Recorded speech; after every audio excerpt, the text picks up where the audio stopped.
Rise of Hawk, Part 4, Scene 23. A few hours later. Barnes stood in front of a broad window and looked outside. They were in the second story of the old manor house, and the window looked out over the cobbled entrance and driveway. The high metal gates outside were closed. A twitch of instinct yelled at him and that he and Zack should take the girl and run like a wraith out of North End. But he was too disciplined to listen to it or let it alter his behaviour in any manner that others may sense or see. He stared across the driveway and over the road to the hotel window, where he knew Usher was standing with binoculars. The girl can't be any older than about 5. This doesn't change the situation, Banner. He sighed and brushed at a thread of black hair in his eyes. I know. There's more at stake here than us and this little girl. But you have to admit it's a surprising complication. What? The RA wouldn't kidnap a child to get what they want? No, not surprising. Disturbing. We're just going to have to hope this girl's father and Good can get it done. The little girl was giggling loudly behind him, playing some kind of game with Zack. Barner was reminded of Goosa and wiped at his face again. We could withdraw. No, we can't withdraw. If you can save her, save her. If you have to leave her behind to save yourselves, do so. He frowned. But Asha! No, Barner, we cannot withdraw. We cannot fail to get those explosives. And if I have to choose between keeping you and Zack alive over the life of that poor little girl, I choose you two. Your orders stand. He sensed through their mental connection that she was just as conflicted as he on this issue. But that something else was at work. He knew her well enough to realize, whatever it was that she wasn't telling him, it was big. He trusted her, and oddly enough, he even trusted Hawk. So it was something he would have to simply accept. He sighed. Fine, okay. Orders stand. Anything else to report? No. He mentally went through his checklist. Psi shielding in the external walls. I've counted 10 others in the building in addition to Mena. And you have my objections. I did wonder about the boy, though. Zack, what about him? I think he's really scared, even though he's doing a pretty good job of hiding it empathically. I'm just a little worried that when the shooting starts, he's going to drop the ball because of nerves. It was a mental sigh. Look, Hawk trained him. Zack has the skills and the instinct for combat, and he's a 15 out of 5 time psi. He can do it. He probably just doesn't know that you know he can do it. Barner suppressed a snort. What, you're suggesting I give him a pep talk like some sports coach? There was a grin in her mental voice. Something like that. He rolled his eyes. Right. Any news for us from your end? The jet is in the air. Should get there late afternoon. If all goes well, you'll be out of there by morning. Report back in an hour? Yes, ma'am. Scene 24. Back in Aram Arana. Nalana was putting away the food supplies in Dobit's ailing little refrigerator when the front door of Rose Road opened and slammed closed again. She sensed a wave of annoyed frustration and turned to see Dobit standing in the little green kitchen. She smiled. Bad day? You could say that. His voice was quiet and gentle despite the storm of emotions around him. He sighed.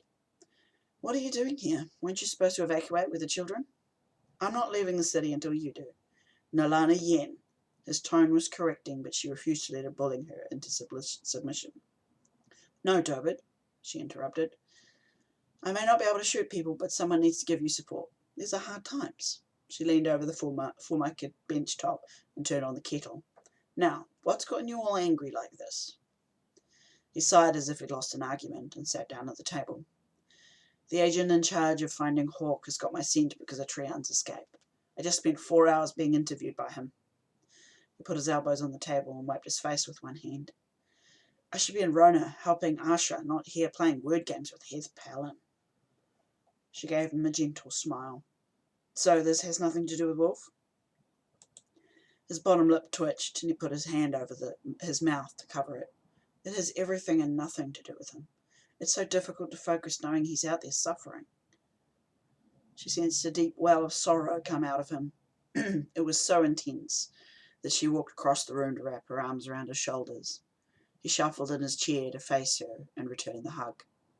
Nalana poured a calm sense of self into him like water into a glass, and he physically relaxed. The anger and frustration around him cleared away like a sunbeam through a gap in storm clouds. "You're a good friend, Nalana. Thank you." She let go of him and smiled. "Even Hawk needs a hug sometimes." He chuckled. "Too true." Mid-word, his body language tensed up and he closed his eyes. The temperature in the room dropped, and every surface of skin on her body that was facing him tingled and itched. She'd felt the sensation before. It meant he was having a vision. Something pulsed in the air like a pressure change, and a shiver ran up her spine, making all the hairs on her back and neck stand on end. "Haida Chenna," he gasped. Vivid blue eyes looked up at her. "Where's Ren?" "Back at base? Why?" "You and Zay need to go to Rona, right now." He got to his feet and strode back towards the front door. "Come on, I'll drive you to the airstrip, and we'll pick up Ren on the way." She followed him, frowning at his back. "But Ren still thinks you're a spy. They'll flip out if they sees you." "It doesn't matter. Without you two, people are going to die." Scene 25. Just before midnight. Kamo, Rona. Mina paced across his old family library in the candlelight. It was midnight, and Goid was overdue in contacting them. More than overdue, he was unaccountably late. They arrived in Aram mid to late afternoon. They should have received the needed recon from these rebels,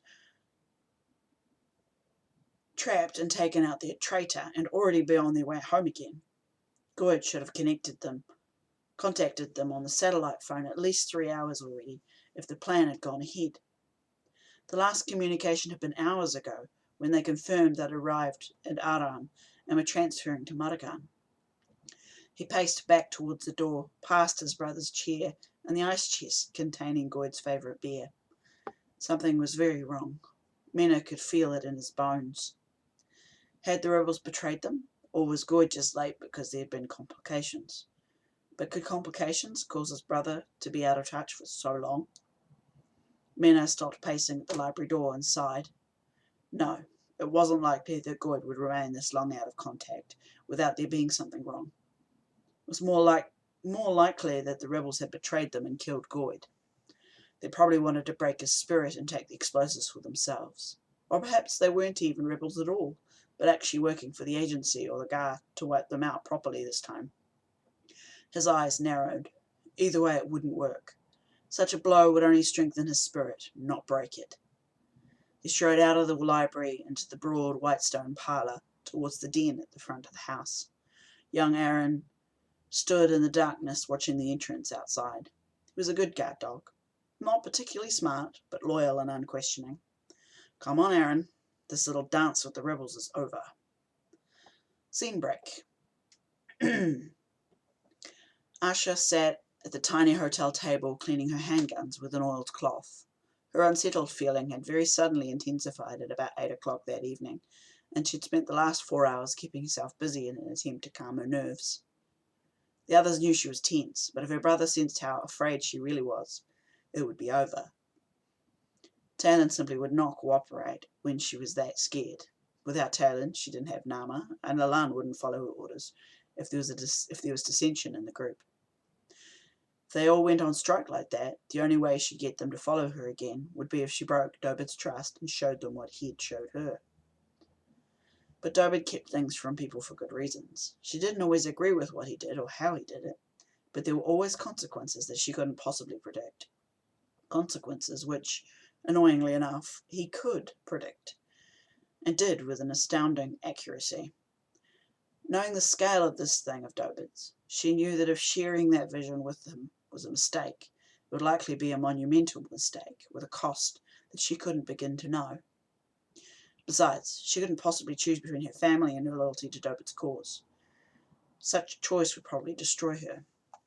Therefore, she wouldn't let her fear be sensed and risk everything. She put her second handgun down on the yellow tablecloth next to its mate, and folded the cleaning rag. In front of her, the radio crackled with a news signal. "Hello? Asha?" Her eyes widened and she stared at the black box on the table. Nalana's voice couldn't possibly have just come from the radio. It didn't have the range to get a signal from Aram. Asha, this is Nalana. Are you there? Her young voice sounded terrified, even over the static. You have to get Zack and Bana, right now. She grabbed the radio off the table. Nalana, what's going on? How are you here?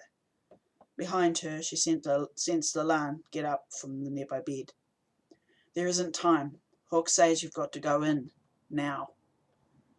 Asha lifted her handguns from the little hotel table and put them one at a time into her thigh holsters, then strode across the room to kick Nama and Talon's feet where they lay asleep on the floor.